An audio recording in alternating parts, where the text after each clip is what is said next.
大家好，我是研华业务 Catherine， 今天很开心要来介绍研华智能物联网方案会议室系统。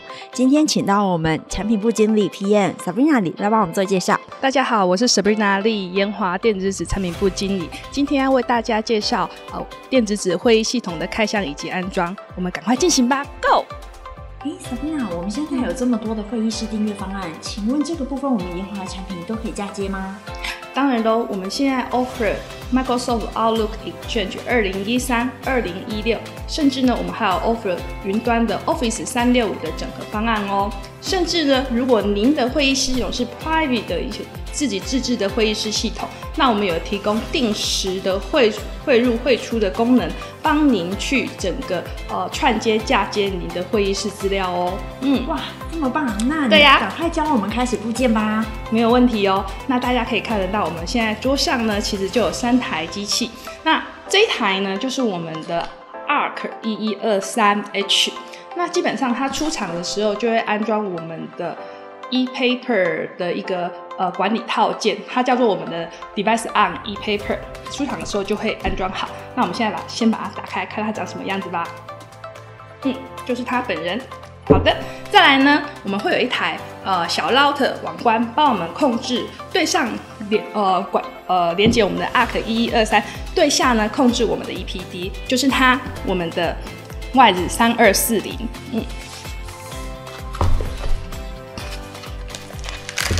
大家拿到的时候呢，其实给大家看一下，大家拿到的时候呢，其实会是有它3240一台机器，然后还有它的电源 adapter， 然后还有附一支那个我们的天线的部分。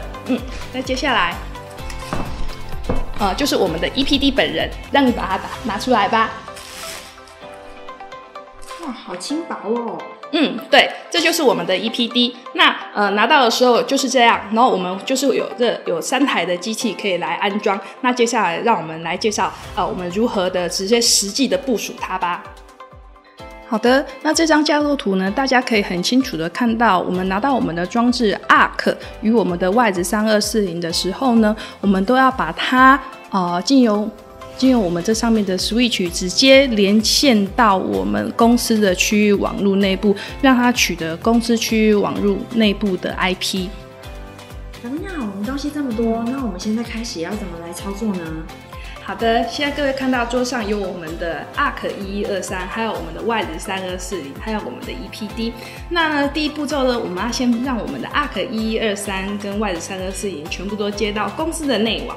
那接到公司的内网之后呢，要如何做我们的 Wise 3240跟 EP 跟我们的 ARC 1123的 configuration？ 我们请我们的 AE Homer 来帮我们解说吧。Homer。首先呢，我们要先把我们公司的网路接到这台 Hub 上面。那这台 Hub 呢，会提供就是整个主要整个主网的功能。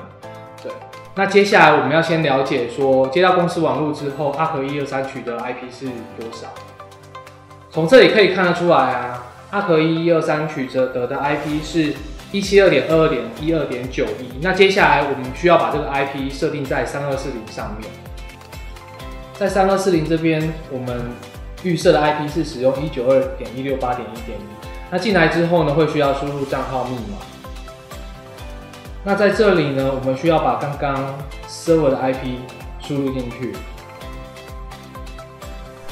这边就是我们刚设定的 IP， 然后 save and apply。那我们在3240呢就完成这边的设定。接下来我们要回到 Device on ePaper。好的，那接下来呢，我们就可以接续让我们的 EPD332直接加入我们的网域，来开始做会议室的部署的部分。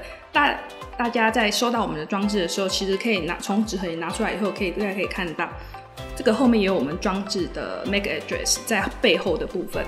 那我们就拿这个 MAC address 呢，把它加入我们的装置管理里面。那我们的整套系统内就可以看得到我们的 EPD 直接上线。接下来我们请 Homer 帮我们做后面的部分吧。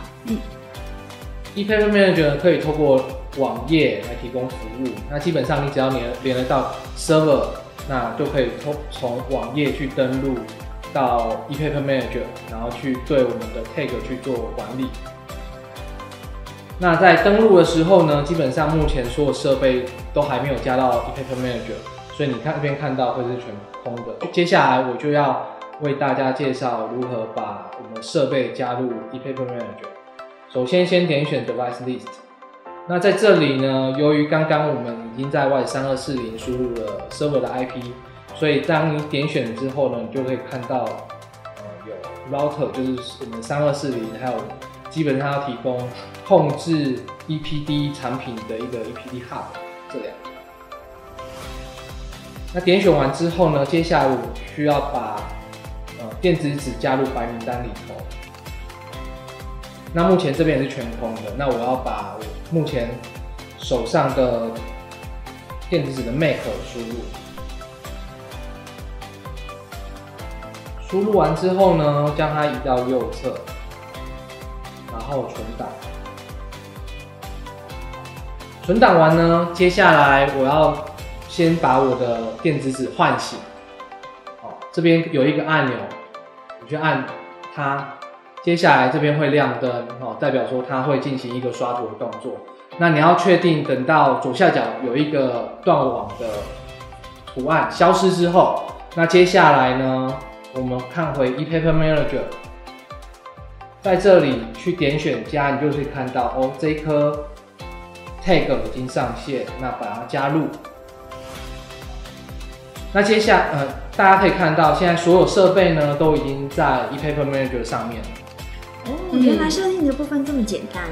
那如果说我是有订阅 Outlook 的部分，是要怎么设定呢？它会怎么做显示？好的，没有问题。因为我们现在我们的研华的这整套的 solution， 我们 offer 了一些 agent。